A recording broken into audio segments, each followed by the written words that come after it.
आनंद उत्सव अनहद की धारा, आनंद उत्सव अनहद की धारा। मंगल भाव क्या है, हम इसे जीवन में कैसे अपनाएं? भगवान महावीर का एक मंत्र है, श्लोक कह सकते हो, धम्मो मंगल मुक्तिधम अहिंसा संयमो तवो देवा विषम नमम संति यस धम्मो सयामरो। धर्म मंगलमय है। कैसा धर्म? अहिंसा, संयम और तप रूपी धर्म। और जिस व्यक्ति में ऐसा धर्म फलित होता है उसे देवता भी नमस्कार करते हैं। इसकी व्याख्या करते हुए जो प्रथम वाक्य ओशो ने कहा है वो बड़ा महत्वपूर्ण है। ओशो कहते हैं, पहली उक्ति इस मंत्र पर उनकी है कि अमंगल भाव दुख का कारण है। करीब करीब वेद वाक्य है। अगर हम दुखी हैं तो हम भूल जाते हैं कि उसका स्रोत हम खुद हैं, क्योंकि हम अमंगल भाव से भरे हुए हैं। बहुत सारे मित्र आते हैं, हमसे कहते हैं कि पता नहीं क्या होता है, कोई कार्य होते होते नहीं होता है, लगता है कि हो जाएगा लेकिन कहीं बीच में रुक जाता है, बाधाएं आ जाती हैं, रुकावटें आ जाती हैं, समझ में नहीं आता है, कोई ग्रह ठीक नहीं है, किसी ग्रह की प्रतिकूल दशा है, राहु है, केतु है, शनि है, कुछ समझ में नहीं आता। मैं उनसे कहता हूँ कि राहु और केतु कोई अन्य नहीं हो, तुम ही खुद हो। अगर तुम्हारा कार्य नहीं हो रहा है, इसका मतलब स्पष्ट है कि तुम में अमंगल भाव भरा हुआ है। अमंगल भाव भरा हुआ कहना भी ठीक नहीं है, मंगल भाव की तुम में सख्त कमी है। और जब मंगल भाव तुम्हारे भीतर नहीं है तो अमंगल भाव होगा ही होगा। और अमंगल भाव के कारण तुम्हारे अपने कार्य भी बाधित हो जाते हैं। अगर कोई व्यक्ति आज सफल है तो निश्चित जानो कि वो मंगल भाव से भरा हुआ है, क्योंकि हम दूसरे के प्रति जो भाव करते हैं वही भाव हमारे भीतर मौजूद होता है, और आकर्षण के नियम के अनुसार वैसे ही भाव आकर्षित हो जाते हैं। अगर हम दुर्भाव से भरे हैं तो निश्चित रूप से दुर्भाव हमारी ओर आकर्षित हो जाएगा। समस्त अस्तित्व की तरंगे और दुर्भाव की तरंगे हमारी ओर आनी शुरू हो जाती हैं। अगर जीवन में सफल होना चाहते हो, जो करते हो चाहते हो कि हमारा कृत्य फलित हो, तो एक ही उपाय है कि मंगल भाव से भर जाओ, सबके प्रति मंगल भाव से भर जाओ। जो भी दिखे, कोई मनुष्य हो ज़रूरी नहीं है, तुम्हें एक वृक्ष दिखा, मंगल हो। कोई मिलने आया तुमसे, कोई हो, ग्राहक हो, किसी दुकानदार के पास तुम खुद जाओ, किसी व्यक्ति के पास तुम जाओ, अथवा कोई व्यक्ति तुम्हारे पास आवे, बस मन ही मन मंगल हो, इनका मंगल हो, इस वृक्ष का मंगल हो, इस पंछी का मंगल हो, इस व्यक्ति का मंगल हो। और धीरे धीरे जो मंगल का तल है तुम्हारे भीतर उठता चला जाता है, और फिर तुम देखोगे कि तुम्हारा मंगल स्वतः होता जाता है। जैसे ही तुम सर्व मंगल की कामना करते हो, तुम निश्चित जानो कि तुम्हारे भीतर मंगल भाव का इतना उत्थान होता है, तुम्हारे भीतर मंगल भाव का इतना बड़ा ज्वार उठता है कि तुम्हारा मंगल स्वतः होता चला जाता है। तो फिर मंगल भाव क्या है? दूसरे का हित सोचना, दूसरे का हित चाहना, इसको कहते हैं मंगल भाव। ऑल इज़ वेल, सब कुशल हो, इस व्यक्ति का सब कुशल हो। अगर ऐसा भाव तुम करते हो तो तुम मंगल भाव से भरे हो। मंगल भाव का मतलब ही है सर्व कुशलता। ऑल इज़ वेल, स्वयं के प्रति सोचते हो कि मेरा मंगल हो, इसका मतलब कि मेरा सर्व कुशल हो, ऑल इज़ वेल मेरे साथ रहे। ऐसे इस व्यक्ति के साथ ऑल इज़ वेल हो, सब कुछ अच्छा अच्छा हो, सब कुछ शुभ शुभ हो, सब कुछ मंगलमय हो, सब कुछ हितकारी हो, सब कुछ कल्याण कारक हो, तो इसको कहते हैं मंगल भाव। वो मंगल भाव स्वयं के प्रति हो सकता है और मंगल भाव किसी के प्रति हो सकता है। मंगल भाव एक सकारात्मक धारणा है, सकारात्मक धारणा है जो आकर्षण और प्रतिध्वनि के नियम के अनुसार काम करता है। जैसे आकर्षण का नियम क्या है कि जो भाव तुम्हारे भीतर है वही भाव पूरे अस्तित्व से खींच के चला आता है तुम्हारी ओर। तुम खींचते हो, जिन भावों, जैसे भावों से तुम भरे हो वैसे भावों को तुम अपनी ओर आकर्षित कर लेते हो। उसी तरह से प्रतिध्वनि का नियम क्या है, जैसे किसी पहाड़ के ऊपर चोटी पर खड़े हो और तुम कोई आवाज़ दो ओम ओम, और पूरी घाटी से आवाज़ होनी शुरू हो जाती है, प्रतिध्वनि आनी शुरू हो जाती है ओम ओम ओम। इसी तरह से जब तुम भाव करते हो, शुभता का भाव करते हो, मंगल का भाव करते हो, कल्याण का भाव करते हो, तो प्रतिध्वनि के नियम के अनुसार हजारों हजारों बार, हजारों हजारों दिशाओं से, सभी दिशाओं से तुम्हारी ओर वह भाव लौटना शुरू हो जाता है। तो ये सकारात्मक धारणा है। और एक बात याद रखना, अगर पतंजलि अपने अष्टांग योग में धारणा की बात करते हैं, जो यम, नियम, आसन, प्राणायाम, प्रत्याहार, इसके बाद धारणा की बात करते हैं। और तो धारणा में सर्वप्रमुख स्थान मंगल का है। एक साधक के लिए, एक योगी के लिए मंगल की धारणा बहुत आवश्यक है, क्योंकि जब तुम साधना करते हो, साधना में सफलता की आशा करते हो, तो पहले स्वयं शुभता से भरो।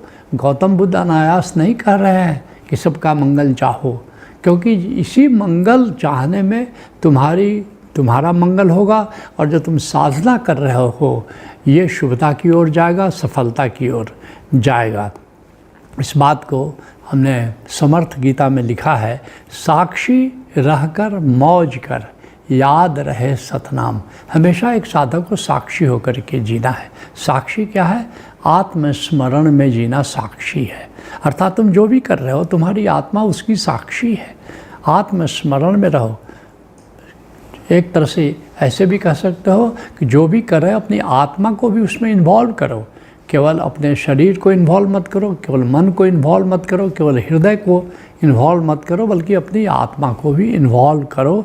और याद रहे सतनाम, परमात्मा की याद बनी रहे, परमात्मा का नाद गूंज रहा है, उसके माध्यम से परमात्मा को याद रखो, याद करो। और फिर सबका मंगल तुम करो, तेरा मंगल राम। कहते हैं कि सबके मंगल की कामना तुम करो। और फिर एक गजब का चमत्कार घटित होता है कि जिस व्यक्ति की तुम मंगल कामना कर रहे हो, कोई ज़रूरी नहीं है कि वो भी तुम्हारे प्रति मंगल भाव रखता हो, क्योंकि वो तो दुश्मन के प्रति भी हमें मंगल कामना करना है। कोई ज़रूरी नहीं है कि दुश्मन तुम्हारा भी मंगल चाहता हो, मगर इससे कोई फ़र्क नहीं पड़ता, क्योंकि परमात्मा अब तुम्हारा मंगल कर रहा है। हमें परमात्मा से लेना देना है, हमको व्यक्तियों से उतना लेना देना नहीं है। तो सबका मंगल तुम करो और तेरा मंगल राम, क्योंकि तुम मंगल करोगे किसी का तो कितना करोगे, तुम्हारी सीमाएं हैं। लेकिन परमात्मा जब तुम्हारा मंगल करेगा तो उसकी तो कोई सीमा नहीं, तुम तो सोच भी नहीं सकते। तुम्हारी सोच की जो भी सरहदें हैं वो सब पार हो जाती है कि परमात्मा कितना बड़ा छप्पर फाड़ के बरसता है, उसकी तो कोई सीमा ही नहीं है, उसका कोई दायरा नहीं है। तो इसलिए बेशर्त सबके प्रति मंगल भाव से भरो, क्योंकि वह मंगल फिर क्या होगा, प्रतिध्वनि के नियम के अनुसार, आकर्षण के नियम के अनुसार परमात्मा तुम्हारा मंगल करना शुरू कर देता है। ऐसे ही समर्थ गीता में अन्यत्र हमने लिखा है, सबके मंगल में निहित अपना मंगल क्षेम। याद रखना इस बात को कि सर्व मंगल का जब तुम भाव करते हो तो अनायास तुम्हारा मंगल होता है, और इसी में तुम्हारा मंगल निहित है। तुम सोचो कि हे परमात्मा केवल मेरा मंगल करो, सुनता ही नहीं है, सुनता ही नहीं कर लिए। जब तुम कहते हो सबका मंगल हो, तो परमात्मा प्लस करके लौट आता है कि सबका मंगल तो करता ही है, तुम्हारा मंगल प्लस करके कर देता है उसमें। तो इसलिए लिखा कि सबके मंगल में निहित अपना मंगल क्षेम, और सदा रहो आनंद में हृदय बसाए नित प्रेम। इसके परिणाम बड़े शुभ होते हैं। तुम आनंदित रहते हो, तुम खुश रहते हो, तुम पॉजिटिव फीलिंग से, सकारात्मक भावों से भरे रहते हो और हृदय बसै नित प्रेम। और फिर जो पॉजिटिव फीलिंग सारी उमड़ घुमड़ करके तुम पर बरसती है। और पॉजिटिव फीलिंग की जब हम बात करते हैं तो प्रेम से बढ़ कर के पॉजिटिव फीलिंग कुछ भी नहीं है, वह प्रेम भी तुम पर बरस जाता है। तो अब मंगल भाव करना कैसे है, किसी के प्रति कैसे करना है? मंगल भाव करने के कितने प्रकार होते हैं? तो मुख्यतः 3 प्रकार हैं मंगल भाव करने के। मंगल भाव की अभिव्यक्ति के 3 प्रकार हैं। क्या क्या है? मनसा है, वाचा है, कर्मणा है। तो मनसा मंगल भाव क्या है?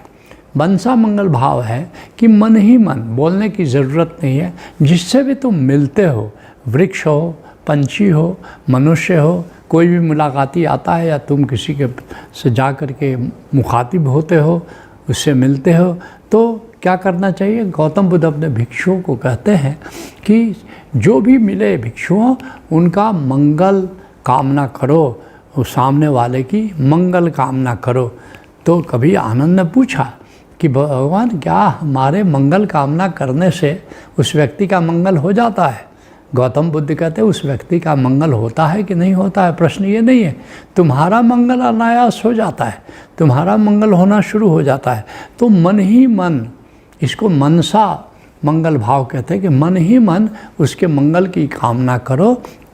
इसका परिणाम क्या होगा? जैसा मैंने कहा, आकर्षण और प्रतिध्वनि के नियम के अनुसार तुम्हारा मंगल होना स्वतः शुरू हो जाता है।